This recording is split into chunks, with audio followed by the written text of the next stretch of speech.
श्री स्वामी समर्थ. आज दिवसभर घरात राहून झाल्यानंतर आम्ही सूर्यास्त व्हायच्या टाईमला नेमकंच बाहेर पडलो होतो. जवळजवळ संध्याकाळचे 5:30 वाजले होते आणि सूर्यास्त व्हायला अगदी काहीच वेळ बाकी होता.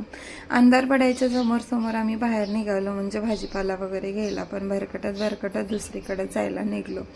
खरं तर भाजी मंडीत जायचं होतं, पण आम्ही कुठे चालले होतो आम्हालाच माहीत नव्हतं. पाऊस पण पडायला लागला होता. मग आम्ही थोडंसं फिरूनच यायचं ठरवलं. म्हटलं चला समोर जाऊया. तोपर्यंत आम्हाला इथं खारघरचा छोटासा डोंगर दिसला. छोटामध्ये खूप मोठा आहे, पण आपण काय वरी जाऊ शकत नाही, कारण मुलं वगैरे ज्यांच्याकडे आहेत ते काही इतक्या वरती नाही जाऊ शकत. मग आम्ही तिथंच थोडं बाजूला गाडी लावली आणि उतरलो. पाऊस यायला लागला होता आणि एकदम छान असं वातावरण झालं होतं, हिरवंगार असा निसर्ग, आणि तिथं जायला एकदम छान असं वाटत होतं. आम्ही उतरल्यानंतर जवळजवळ आम्हाला वाटलं वरती कोणीच नाही काय, की आपणच जातोय काय, की कारण अंधार पडायला अगदी थोडाच वेळ होता. पण खूप सारे लोक वरती दिसत होते, पण आम्ही काही जास्त वरी नाही गेलो. इथे छोटासा झरा होता, तिथंच थोडंसं एन्जॉय केला आणि आम्ही परत घराकडे जायला निघणार होतो. मग इथं थोडंसं पाण्यात जाऊन बसलं आणि असं पाणी उडवायला लागलं. इतकं थंड असं पाणी होतं. सगळ्या डोंगरावरून साठून एकदम नितळ छंग पाणी इथं वाहत होतं. खूप छान पाणी वाटत होतं. पाय वगैरे धुतल्यानंतर इथं शिवमसुद्धा म्हणला मला सुद्धा मम्मी तिथं जाऊन बसायचं आहे.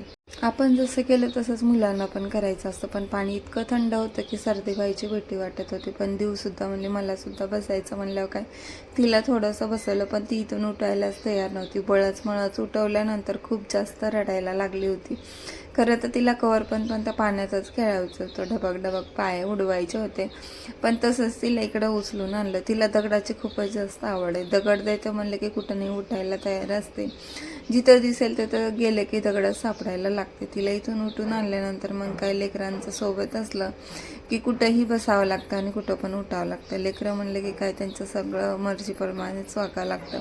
खरं तर ह्यांच्यासोबत बाहेर जायला इतकी छान मज्जा येते ना, कारण ह्यांच्याचं सगळं बाहेर जरी गेलं तरी ह्यांचंच घरासारखंच आठवते. जिथं जाईल तिथे यांच्यासोबत घर मांडावं लागते. मुलं सोबत असलं की कुणी माणसंही दिसत नाही. जसं आपलं मर्ज की घरच आहे तसंच बसावं लागतं. ते यांच्या संग बसून उठून झाला. परत आम्ही घराकडे निघालो, पण अजूनसुद्धा लोक डोंगराकडे जाण्याच्या दिशेने दिसत होते.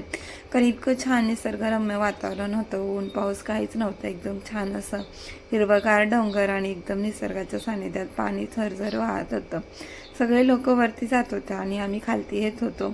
खूप छान मक्याचे कणस वगैरे सुद्धा इथं होते, कारण गरम गरम कणस आणि पावसाचा एकदम थंडगार वारा खूप मस्त वाटत होतं. तशीच नंतर आम्ही एकदा महादेवाच्या मंदिरात देखून जाऊन आलो, कारण आज सुट्टीचा दिवस असल्यासच मंदिरात वगैरे सुद्धा जायला भेटतं. तर चला भेटूया दुसऱ्या व्हिडिओमध्ये. Bye bye.